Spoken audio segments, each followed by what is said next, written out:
Yeah, Shiv, you should probably know. It's me. It's you. It feels very perverse to end it because it's been incredibly meaningful. You know, I love this cast, I love working with the crew, my fellow writers. I've had some of my happiest times in my career being in the writer's room and working with them.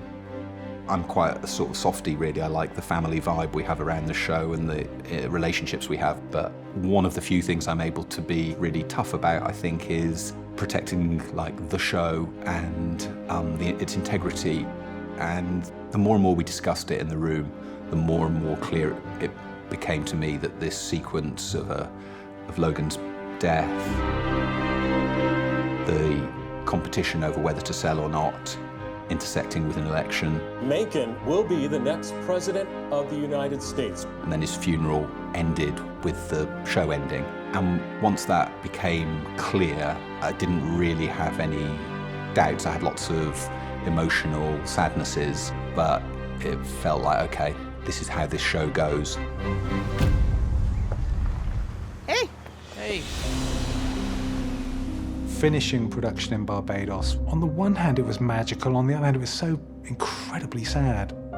The only way I could do it was to be somewhat robotic, actually. I was very, okay, let's do this, because I kept getting hijacked by, you know, all that kind of tsunami of, that's the last time we'll do that, that's the last time we'll do that. And I think the actors felt that as well. There was an odd kind of emotional tension. We anoint you. You get the bauble. The counterpoint to that was the lovely scene we call Meal Fit for a King. That sense of recaptured innocence. Kids just being kids, no matter what their income. Everything seemed possible, and yet...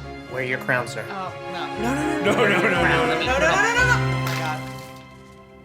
My understanding of the show has always been that it's a tragedy, and therefore every moment of hope like that is so cruel because you're just waiting for that shoe to drop. You're waiting for their essential natures to be exposed and to break your heart again. How do you feel about self-pitching me?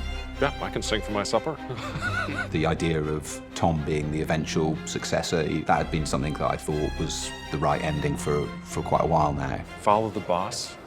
You know, I digest strategy and implement. Even though he's not exactly the most powerful monarch you'll ever meet, his power, you know, comes from Matson. Tom will honestly suck the biggest dick in the room. That's just my assessment. Love is in the air. Those figures who drift upwards and make themselves amenable to powerful people are around. Shiv.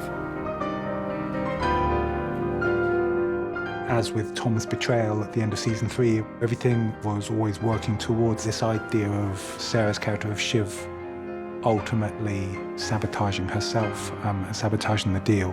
I can do this. I don't think you'd be good at it.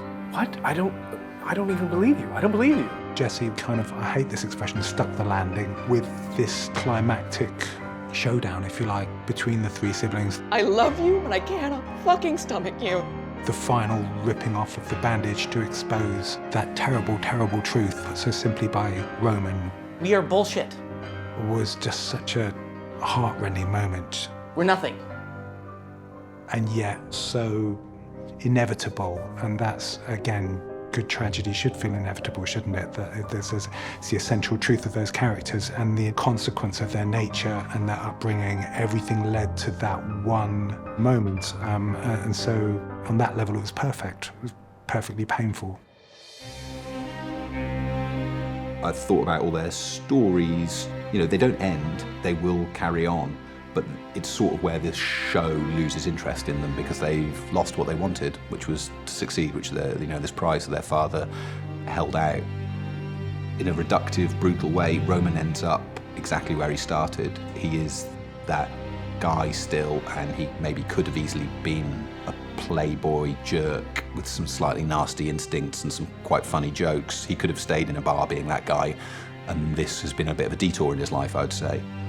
Shiv is still in play, I'd say, in a rather terrifying, frozen, emotionally barren place, but she has got this kind of non-victory, non-defeat. I mean, there's going to be some movement there. There's still a lot of that game to play out, but that's where we leave it, and it feels like it's going to be hard to progress for them emotionally, given the things they've said to each other.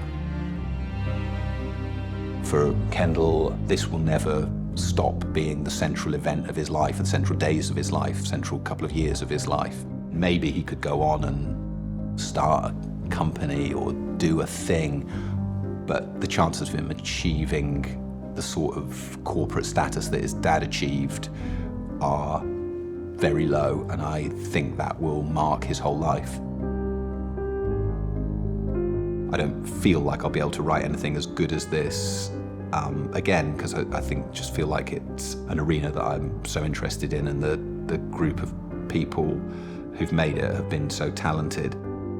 Sounds a bit banal, really. I just feel gratitude. I really feel massive gratitude particularly to Jesse, for, the greatest, loveliest collaboration I've ever had. It feels really scary and foolish to end, but with that sense that it must end. So that's what I guess I cling on to.